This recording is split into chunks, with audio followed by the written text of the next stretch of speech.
Hai guys, selamat datang di kelas film. Pada video kali ini, gue akan membahas salah satu film horor yang berjudul Night Swim 2024, yang dimana mengisahkan tentang sebuah kolam terbengkalai dan menyimpan banyak sekali misteri. Di tahun 1992, memperlihatkan seorang anak perempuan bernama Rebecca yang baru saja terbangun dari tidurnya melihat ke arah kolam, yang dimana di kolam itu terdapat mainan perahu milik saudaranya yang dikenal dengan nama Tommy. Kemudian Rebecca mencoba mengambil mainan itu secara diam-diam tanpa sepengetahuan ibunya.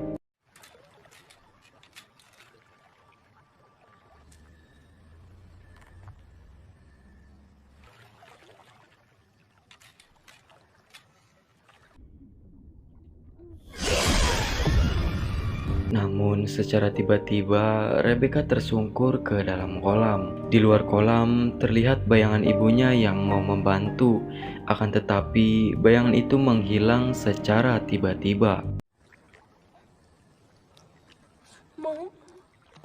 Ya, mau gak mau udah terlanjur basah, Rebecca kembali ke tengah untuk mengambil mainannya. Namun sesuatu yang tidak diinginkan pun terjadi kepada Rebecca. Seperti ada sesuatu yang menariknya dari dasar kolam.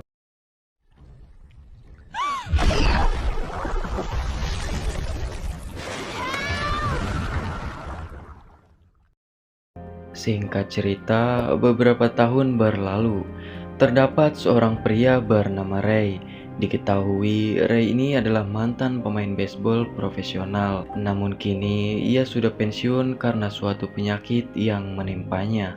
Ray memiliki dua anak, yang laki-laki bernama Elliot dan perempuan bernama Izzy. Terlihat kalau mereka sedang mencari tempat tinggal baru, karena belakangan ini mereka sering berpindah-pindah tempat tinggal. Ray pun memutuskan untuk membeli rumah di suatu komplek, yang kebetulan rumah itu dekat dengan kampus, yang dimana kampus itu tempat istrinya bekerja. Kalau mau tahu, istrinya ini bernama Eve. Setelah dipertimbangkan, mereka pun setuju untuk membeli dan menempati rumah itu. Tanpa diketahui, terdapat suatu kolam di halaman belakang rumah itu yang membuat Ray dan istrinya senang dengan tempat tinggalnya yang sekarang. Pada saat itu juga, Ray melihat sebuah bola baseball mengambang di dasar air dan berniat untuk mengambilnya. Karena terlalu jauh, Ray pun tercebur ke dalam kolam. Karena hal itu pula, seluruh badan Ray menjadi gemetar dan harus menjalani pemeriksaan ke rumah sakit. Kemudian dokter menganjurkan agar Ray melakukan olahraga rutin, yang salah satunya adalah olahraga renang. Mendengar hal itu, mereka pun bergotong royong membersihkan kolamnya bersama-sama. Di saat Ray membersihkan saluran pembuangan yang ada di kolam, tangan Ray seperti tersayat benda tajam yang membuat tangannya terluka. Di saat itu juga terdapat air berwarna hitam yang keluar dari saluran tersebut. Karena nggak tahu apa-apa, mereka pun memanggil seseorang yang ahli di bidang perkolaman. Dan ternyata kolam itu memiliki sumber mata air alami yang langsung mengalir dari dasar kolam, yang dimana mereka nggak usah capek-capek buat ngisi ulang airnya. Mendengar hal itu, mereka pun merasa kalau mereka adalah orang yang paling beruntung karena sudah membeli rumah itu. Setelah kolamnya terisi penuh, mereka pun mandi bersama sambil main permainan koin. Di saat itu pula, Ray mengeluh dengan suatu penyakit yang dideritanya, di mana dia bilang kalau mungkin dirinya nggak bakalan bisa lagi bermain baseball. Yang nyatanya sampai sekarang penyakitnya tak kunjung sembuh. Mendengar Ray yang sedang mengeluh, Eve pun memberikannya support dan bilang, "Gak usah dipikirin, fokus aja ke depan, jangan lihat ke belakang terus, semuanya bakalan normal lagi kok." Di malam harinya, Eve sedang mandi di kolam, dan pada saat itu pula Eve menemukan kejanggalan, yang dimana dia melihat bayangan Ray yang sedang memantaunya dari jarak yang dekat. Tapi setelah dilihat lagi, bayangan itu pun menghilang. Bukan hanya itu, lampu kolam pun turut berkedip dalam beberapa saat. Melihat kejanggalan tersebut, mau nggak mau If harus kembali ke kamar. Tapi If nggak berani buat cerita soal itu kepada Ray, yang dimana dia cuma bilang kalau kolamnya harus dibuatkan penutup dan lampunya pun sudah rusak. I think we should put in a pool cover just to be safe. Di keesokan harinya, nggak ada angin, nggak ada hujan, tiba-tiba ada kalung dari kucingnya Elliot yang mengapung di atas kolam. Di saat itu pula, Ray dikejutkan dengan lukanya yang mengering dengan waktu yang sangat singkat. Gak mau ambil pusing, Ray menganggap hal itu biasa-biasa aja. Kemudian, Ray mencoba penutup kolam yang baru saja dia pasang.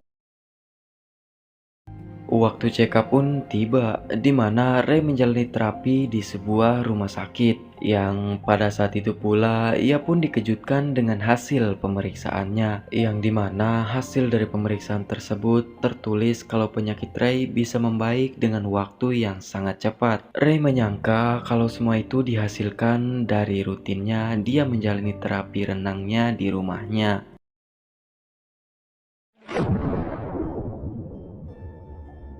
Sepulang sekolah, Elliot meminta izin untuk mandi kepada ibunya. Eve mengizinkan, tapi harus diawasi oleh Ray.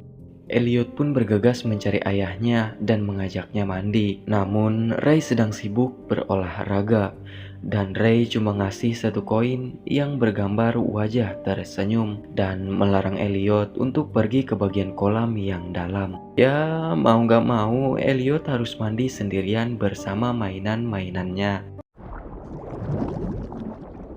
Kemudian terlempar sebuah koin ke dalam kolam, namun tidak ada satupun orang di sekitarnya. Daripada gabut mandi sendirian, Elliot mah lanjut aja nangkap koin. Yang tanpa disadari, saat itu pun Elliot semakin jauh ke bagian kolam yang dalam. Dan di saat itu pula terlihat bayangan anak perempuan yang bukan lain adalah Rebecca. Namun saat didekati, bayangan itu pun menghilang. Di dalam lubang terdengar suara seseorang yang meminta tolong. Pada saat itu pula tangan Elliot ditarik oleh sesuatu yang tidak diketahui jelas makhluk apa. Sontak Elliot terkejut dan lari ke ibunya. Namun saat dilihat oleh Eve, tidak ada tanda-tanda keberadaan apapun. Singkat cerita, keesokan harinya mereka pergi ke tempat Elliot latihan baseball, yang secara kebetulan Ray dikenal oleh pelatih Elliot, yang pada saat itu pula Ray melatih anak-anak yang ada di situ. Ray pun mencoba beberapa pukulan. Pukulan pertama dan keduanya gagal dan sama sekali tidak mengenai bola. Namun di pukulan ketiga, seperti ada kekuatan supranatural yang tiba-tiba membuat tubuh dan batinnya pulih seketika. Alhasil, pukulan Ray tepat sasaran, serta bola melambung jauh dari lapangan. Tentu dari hal itu, Ray mendapatkan sorakan yang meriah, serta membuat semua anak-anak semangat untuk berlatih. Di malam itu, kakak dari Elliot yang bernama Izzy mengajak temannya mandi di kolam. Namun hal itu dilakukan tanpa sepengetahuan orang tuanya. Di saat itu pula, Izzy mendapatkan gangguan dari penunggu tempat tersebut, yang dimana muncul penampakan-penampakan seseorang yang wajahnya sudah pucat dan menyeramkan.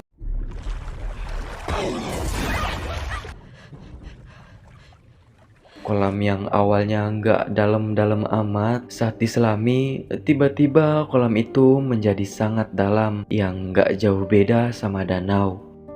Beruntungnya, Izzy bisa menghindar dari sosok itu. Dari kejadian itu, Izzy mulai curiga dengan kolam tersebut. Tetapi dia nggak mau bilang ke siapa-siapa, apalagi ke orang tuanya. Keesokan harinya, Ray mengajak semua tetangganya untuk mengadakan pesta di rumahnya. Awalnya, acara itu berjalan dengan normal, sampai suatu ketika Ray yang menggendong anak tetangga, ada asap hitam yang memasuki mulutnya. Kemudian, Ray seperti kerasukan memegang erat kaki anak itu. sampai-sampai membuat anak itu hampir kehabisan napas. Beruntungnya, hal itu disadari oleh Elliot yang melihat dari kejauhan. Suasana yang tadinya ceria tiba-tiba menjadi tegang. Karena hal itu pula, Ray dibenci oleh semua tetangganya. Setelah kejadian itu, Eve muak dengan kejanggalan yang ada di kolam itu, berniat untuk mencari tempat tinggal baru. Namun, baru mundur beberapa meter, kondisi Ray tiba-tiba memburuk, yang membuat mereka nggak mungkin pergi hari ini. Singkat cerita, di kampus tempat Eve bekerja, mencari tahu nama Rebecca serta tempat tinggalnya. Tidak menunggu lama, Eve langsung menuju ke kediaman Rebecca. Setelah sampai, Eve bertanya tentang rumah yang sebelumnya ia tempati. Tidak butuh waktu lama, ibu itu pun mengungkap kebenaran yang sebenarnya terjadi. Sebelum ada rumah dan kolam, tempat itu adalah danau yang dimana semua permintaan terdalam orang yang mandi dengan air itu dapat terkabul. Namun di balik keajaiban air tersebut, dia meminta satu nyawa untuk satu permintaan. Dulu Tommy sakit sangat parah dan sekarang dia menjadi salah satu orang terpenting di Washington. Semua itu karena keajaiban air tersebut. Di suatu malam, sebenarnya ibu Rebecca mengetahui kalau Rebecca keluar dari kamarnya dan menuju ke kolam untuk mengambil mainan Tommy. Namun dengan sengaja pula ibunya membiarkan Rebecca tercebur ke dalam kolam dan menjadi tumbal untuk kesembuhan Tommy. Saat itu pula wajah ibunya Rebecca secara tiba-tiba berubah menyeramkan yang membuat Eve ketakutan dan pergi pulang ke rumahnya. Di rumah, Ray yang lagi mandi kemasukan air hitam yang alhasil Ray dikendalikan oleh roh dari air tersebut.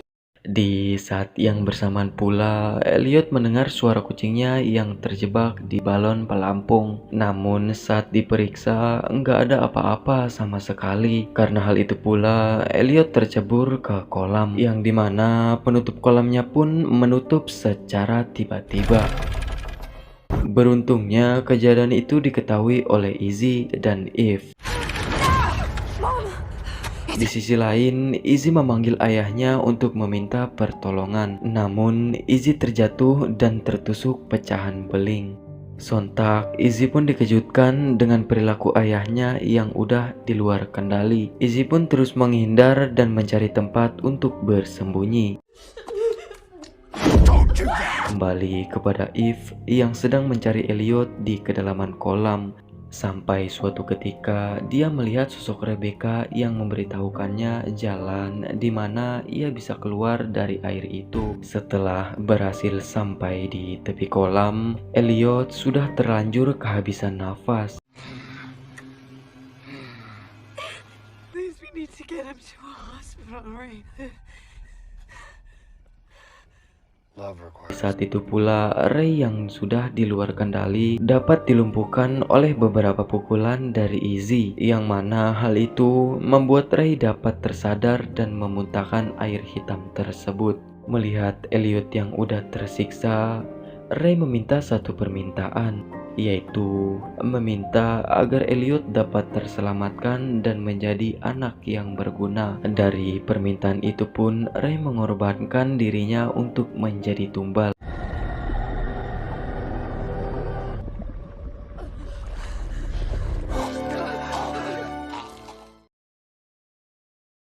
Di keesokan harinya pun mereka bertiga menguras habis kolam tersebut serta menyudahi kutukan itu dengan menimbunnya dan meratakan kolam itu dengan tanah.